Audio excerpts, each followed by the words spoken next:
Bonjour les youtubeurs, bonjour tout le monde. Aujourd'hui c'est un anniversaire. En fait ça fait 2 ans que cette chaîne a été créée.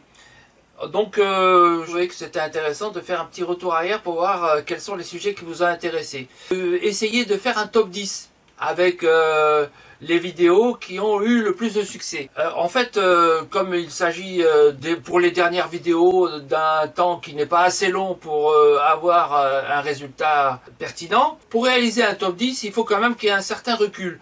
Donc du coup, j'ai préféré faire un top 10 sur l'année, la première année, l'année 2018, et je pense que en 2020, je ferai le bilan de l'année 2019. Alors en 2018, j'ai réalisé un certain nombre de vidéos, et dont le top 10 c'est le suivant. Alors on va passer du numéro 10 au numéro 1. Alors allons voir ça. Avant de parler de ce top 10, je voudrais vous rappeler que toutes les productions que je fais sont sur YouTube, mais aussi sur notre blog. Et en allant sur notre blog, vous aurez directement une vue de toutes les productions. Par exemple, ici, les tutos de Curiosity. Et on en a d'autres avec le salon itinérant, fais-le toi-même, les vues du ciel ou les futurs vlogs que l'on va faire pour le prochain voyage. Alors en ce qui concerne le sujet d'aujourd'hui, on s'intéresse à la page tuto. Vous voyez ici le sommaire, il y a un grand nombre de sujets. Je vais m'intéresser à 5 thèmes à consulter qui correspondent aux 5 thèmes qui sont présentés dans les tutos. Après cette première série de tout ce qui concerne l'extérieur, on a une série qui correspond à l'intérieur, les aménagements à l'intérieur, ou la vie pratique en camping-car. Le 4e thème correspond au voyage en terre connue. Et enfin, le 5e thème, c'est les hors-séries. Enfin, en bas de page, on peut voir le prochain programme, ceux qui seront mis en publication, qui sont peut-être parfois déjà préparés, et ceux qui vont le devenir. Eh bien, il est temps de revenir à notre top 10. Numéro 10. Utiliser des cales pour être de niveau.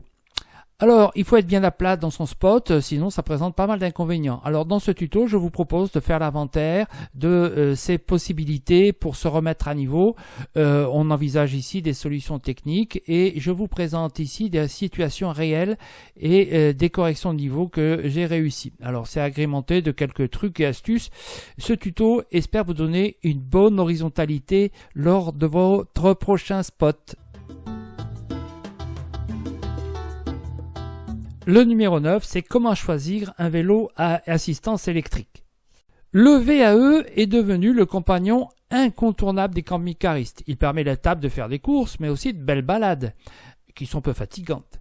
Alors le choix d'un VAE doit être fait selon des critères que l'on doit définir en fonction de ses besoins, de ses désirs, de ses moyens.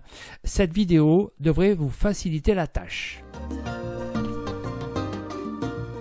Numéro 8. Aménager sa soute garage. Alors, quand on a la chance d'avoir une soute, ce qui est le cas de quelques camping-cars un peu spacieux, eh bien, on a l'avantage d'avoir beaucoup d'espace pour ranger toutes nos affaires. Mais ça peut devenir vite un capharnaüm. Alors, je vous présente ici quelques façons d'aménager sa soute en économisant de la place, de l'espace, et cela en toute sécurité. Numéro 7. Les galères possibles dues au gabarit. Les camping-cars sont souvent des véhicules hors normes. La hauteur, la longueur, la largeur, la garde au sol, le porte-à-faux sont des éléments qu'il faut maîtriser pour bien maintenir son véhicule en bon état. Alors ce tutoriel fait l'inventaire des situations qui permettent d'éviter certaines galères à cause de ce gabarit.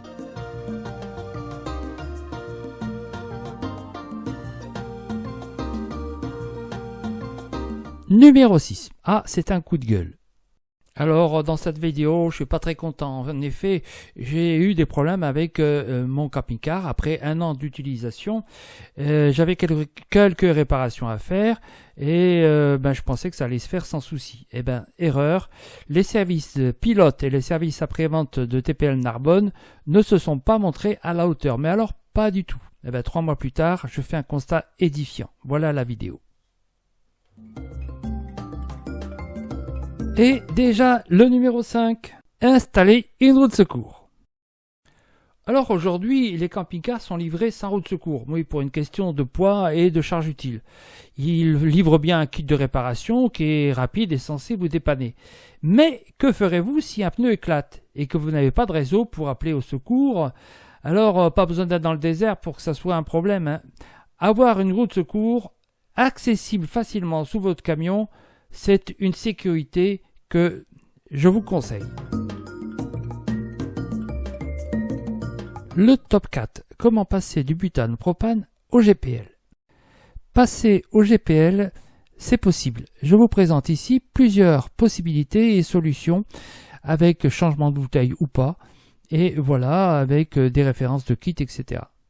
Alors, c'est un sujet qui est à polémique et qui a donné lieu d'ailleurs à un autre tuto que j'ai produit et qui est en 2019 et qui est présent sur le blog et que vous pouvez aller consulter. Il sera sûrement dans le top 10 de l'année prochaine. Et voilà déjà le numéro 3. Installer un convertisseur 12 volts 220 volts. Nos appareils de la maison qu'on emporte avec nous dans le camping-car ont souvent besoin de 220 volts. Comment se passer d'un branchement au réseau? Eh bien, il faut installer un convertisseur 12 volts 220. C'est maintenant quelque chose qui se fait très facilement et qui rend de nombreux services et qui est parfois très bon marché. Alors voilà la méthode.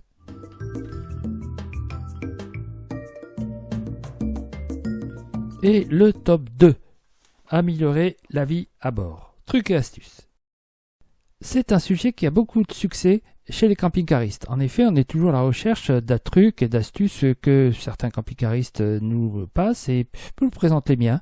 Et je vais d'ailleurs continuer avec un second tuto que je vais produire sur les nouvelles astuces et trucs que j'ai découverts dans la vie pratique dans mon camping-car. Et enfin, voilà votre numéro 1.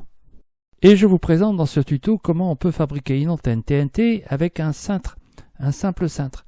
Beaucoup de succès pour ce tuto et qui a réuni 65 000 vues en un an et qui d'ailleurs continue à progresser régulièrement. Alors je ne sais pas s'il sera numéro 1 l'année prochaine, mais c'est déjà un poids qu'il avait difficile à rattraper et à dépasser. Vous voyez, ce top 10 montre qu'il y a des sujets qui sont plus intéressants pour vous, mon public. Je trouve que quand je réalise les vidéos, je m'attends pas du tout à ces résultats-là. Alors il y a des sujets qui me semblent intéressants et que dans des pratiques que j'ai présentées, ces pratiques amènent à faire des vidéos qui sont parfois complexes et longues à réaliser, et puis d'autres plus simples. Et ben finalement, dans ce top 10, je m'aperçois que la vidéo qui m'a demandé le moins de travail et qui a été la plus courte, c'est celle qui a eu le plus de succès. Alors c'est d'une certaine façon tant mieux, hein. Ça ne veut pas dire pour autant qu'il faille faire des vidéos les plus simples et les plus courtes, quoique c'est souvent aussi le plus intéressant pour vous et pour moi. Mais des fois, on ne peut pas faire autrement que de faire un sujet qui est, si on le veut, rigoureux et riche, et qui nécessite pas mal de travail. Des fois, il y en a qui nécessitent beaucoup de travail, beaucoup de travail. Et quand je dis du travail, c'est un loisir pour moi, c'est une passion de faire ce partage-là. Ça représente quand même beaucoup d'heures. Alors quand on a la retraite, ça ne me pose pas de problème, et j'aime ça. Donc je vous donne rendez-vous déjà à la semaine prochaine, mais l'an prochain pour faire un petit bilan sur ce qui a bien marché en 2019. Et peut-être que je ferai ça en 2020, 2021, c'est à voir. Alors à bientôt et merci de votre fidélité car elle est indispensable avec vos commentaires, vos likes, et puis des fois des commentaires négatifs, ils sont utiles. Enfin, quand on n'est pas simplement un râleur invétéré et que il y en a toujours sur Internet. Mais bon, si vous êtes là, vous en faites pas partie. Vous êtes des fidèles. Alors, merci et à bientôt. Si vous appréciez mes vidéos, n'oubliez pas de vous abonner. C'est gratuit, ça n'engage à rien. Et puis n'oubliez pas aussi, si vous avez aimé, de liker et d'appuyer sur la petite cloche. À bientôt.